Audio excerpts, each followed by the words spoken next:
Hi, we're here with Matt Marsoupian, Glover U coach. Matt, thanks for joining me today. Thanks, Jeff. Appreciate you being here. Appreciate you. So, do me a favor. Take us back to before real estate and what you were doing. What was your job? What was your role? Give us a little background on your history. Sure. Actually, I've been in real estate my entire professional career. I started right out of college working in sales for a new construction home builder. Okay. I thought there'd be nothing cooler to sell than houses. Yeah. Right? So I started with the largest home builder in the nation, and naively at 22 years old jumped into it and thought I knew everything. Yep. I was quickly humbled. Yeah. Just as one of the salesperson in the house when you go visit the model. Okay. Exactly. A model home salesperson. Got it. Right. Yeah. The dead of Michigan winters. Which, by the way, the advantage that you have in that role is we talk a lot about it, Glover, you at-bats, right? Getting a lot of at-bats. When you're selling new construction homes, you get a lot of at-bats, right? Yeah, People absolutely. are coming in to check out their inventory. Yeah, it's like I worked every day at an open house. Yeah. So very good.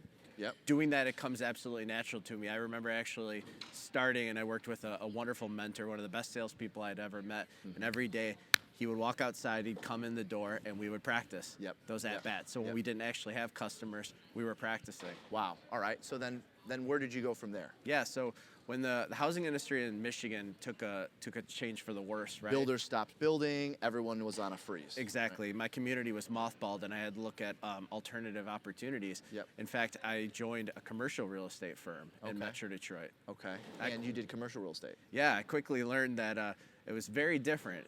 Leasing of office buildings, right, and industrial and high-tech office space was very different. Sure. And it was great, right? I learned a lot, but I did miss that person-to-person relationship that residential real estate has. Understood. And then so from there you went to where? Well, I had the opportunity to jump back into residential real estate. And even though the market was in the tank? Yeah, so some friends that had worked previously at this home builder had started a company that was taking advantage of the opportunities that were in the market, right? And it was a startup company. I think I was employee number 10. Okay. And we were working with home builders across the country, utilizing our previous experience and skills and taking opportunity of what was going on. And so what were you guys actually doing? So we were providing an opportunity for people that wanted to build a new home with a builder. So we were using that experience. I want to sell my home. I can't afford to. Exactly. I want to build a new construction home, and you guys had a solution. What was it? Exactly. It was a guaranteed lease for up to 7 years. Wow. When they bought a home from one of our preferred builders. Yep. So before you know it, because that need was so big, especially in the Midwest, where the economic market was hit so hard, people didn't want to foreclose or short sale, but they also didn't want to be a property manager. Yeah. So we accumulated over the number of years 2,000 rental properties, did thousands of brokerage deals all across the country, and suddenly grew a company into over 100 people strong organization. We're in the Inc. 500 list 3 years in a row. Wow. I started in sales, worked my way through, and by the time I left, I was VP of operations. VP of operations of a company that had over 100 employees. Yeah. And what was the revenue? Do you know those numbers? Do you remember those numbers? Yeah, the last year that we're there, our sales goal was $33 million. Yeah, $33 million in revenue. Yes. Wow. And you were responsible for the operations of all of that. Yeah, so property managers, collecting rents, dealing with tenants. Managing people, obviously. Exactly. Right? So what's fascinating about that, and one thing I really admire about that, is the business acumen and the business maturity that probably took place for you. Sure. Because what happens is when someone works in a startup, everyone is maturing rapidly, right? If you think about it, the startup itself is maturing, the leaders are maturing, the employees are maturing because things are moving so fast. Absolutely. Would you agree with that? Was that the case there? It's funny because I still have a text chain with a lot of the guys that I worked with there, people I should say. Yeah. And we were. It was like running around with our hair on fire constantly, hiring and training and growing and figuring it out as we went. But it was an amazing experience. That's cool. That's cool. And I know that has carried over into your real estate business. And that I'm sure you're forever grateful for that experience because not everyone gets that opportunity. I am, absolutely. So then what happened? At the end of the day, it wasn't my company though, right? So I was an employee, and although it was a great environment, I wanted to take the next step. So a business partner, at the time a coworker, but turned into a business partner, and I we're out to lunch, and we said, what would it look like if we did something together? We used all of our skills and just went into business with each other, just focusing on Metro Detroit, just using what we knew, our sales skills, our real estate skills, our marketing skills. And we did. We discussed it for a little while, the blessings of our family. Burn the boats, as they say. And I think some people probably thought we were a little crazy because here we are making six figures at nice jobs. As part of a startup. Startup that's 100 could end up with 1,000 employees and raises and bonuses and all this. Exactly. So I remember we sat looking at each other after we did this, and we said, we want to be in a brokerage, right? But we didn't interview the big companies. We didn't really look at it because, like a lot of people, we thought we knew better. So we bought a franchise, kind of a business in a box, and just, like I said, jumped into it feet first with really no bad habits, but also very naive. Yes. Your business acumen in residential real estate brokerage was like zero. Right? Exactly. I had sold houses before, but never, resale houses. I didn't know prospecting. I certainly didn't know how to call it expired or FSBO. And the term failing forward, in the beginning, you probably were like, where is this when does the forward come in? Right? Because it was probably just fail, win, fail, win, right? Exactly. And so you guys grew that to a pretty sizable business though, right? I mean, you had agents and you had a good group. I mean, I remember paying attention. I would get the postcards in the mail from your team, and it was very professional, it was very classy. And so then what happened? So again, we didn't know what we didn't know, which was both a good thing and a bad thing. But our first year together, with an admin, we did $15 million in business. And that was purely working our sphere of influence, working open houses, which we both knew how to do from our new home sales experience. And we started to slowly grow. But what we quickly realized was that we didn't really want to build a brokerage. We wanted to build a team, right? We didn't know any different. And we realized that the world that we needed to put ourselves in needed to be surrounded by people that had done the things that we wanted to do already, right? So we, at that time, there was a Keller Williams office being opened in Birmingham, Michigan. And they invited us to a big conference, right, where we instantly walked in, and all of these wonderful agents producing at a very high level were willing to share everything that they did. And I thought, oh my gosh, my world needs to be opened up to bigger things. You were missing that. Exactly. So we jumped in, took that opportunity to take our team there, or what was a small team. The second year we did just over 20 million. And then again, using those systems and models, we actually hired who's now a Glover U coach, Matt, and it helped us to get to almost 30 million. And we had at that time 2 admins, my business partner, myself, and 3 other agents, and we thought we were on top of the world. And then what? Well, we weren't making the type of money that we thought we would be making. Like a lot of lead agents or agents leading teams, they realize that there's not as much money in running a team as there is in sales. Absolutely. And you guys found that out over time, money coming in, money going out, money coming in, money going out, and then what happened? Well, I was very confident with my leadership skills, and I enjoyed working with people. But at the end of the day, if they weren't reaching their goals and I wasn't reaching my goals, it didn't make a lot of sense for us to be in business together. So with Matt's help at that time, realized that what we were doing needed to change, right? We were breaking the systems and models. We were going rogue, thinking we were going to be better than or do differently. And we came to the realization together that we needed to burn it all to the ground.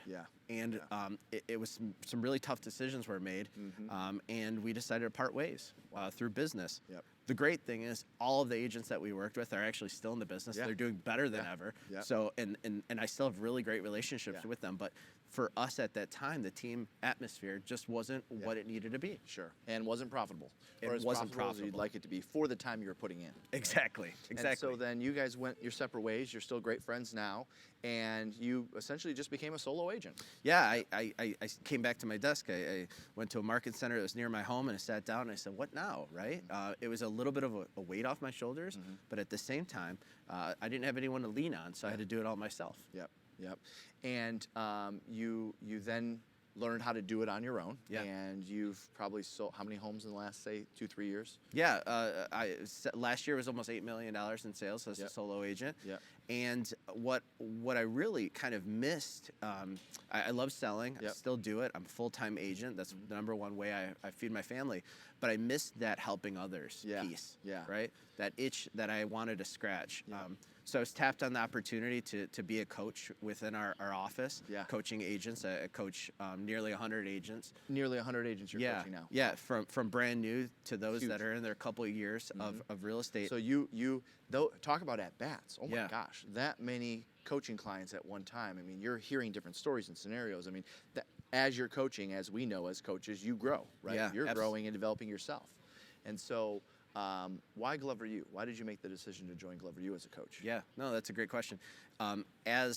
As I've been in real estate in that world, right, I can't help but notice your business and what JGA has been able to accomplish. Yep. We grew up in the same town, Yep. so we know a lot of the same people. Yeah. And I have deep respect for you and your organization and what you've built. And what's important, though, to me is that not overnight. Yeah. Right. There's a lot of overnight successes in this are. business. Oh yeah.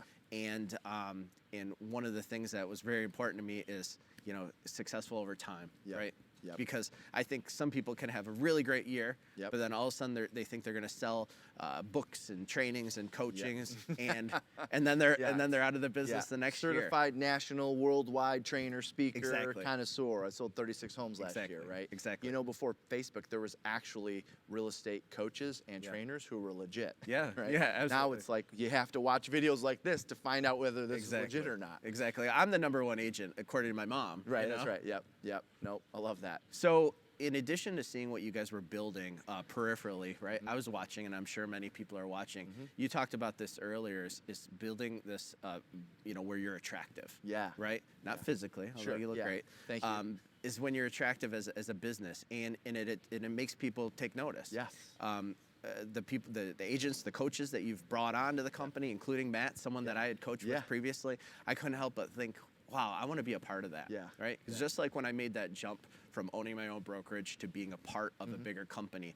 I want to be surrounded by 5 people that aspire me to do more and do better. I think that's a good reason. Yeah. So why coach with you? Why coaching? If I'm watching this and I'm considering joining Glover U Coaching, or I'm considering joining Glover U Coaching and having you as my coach, why would I coach with you? Sure. No, great question. I think #1, I'm on the ground doing it. Yeah. Right. Big deal. We're big on that. Exactly. It's very important to me. I'm dealing with, as much as to my dismay, issues with getting buyer's offers accepted right now, balancing buying and selling, going on presentations and doing that, which I love. But it keeps me involved in what's going on in this market because it's changing very quickly. Yeah. So I'm very in tune with the market. I have built a business on my sphere of influence. I'm very big on that. It's very important to me, and that's how I've built my business on referrals. Again, jumping in and not having a choice, I had to plug into those people that have supported my business.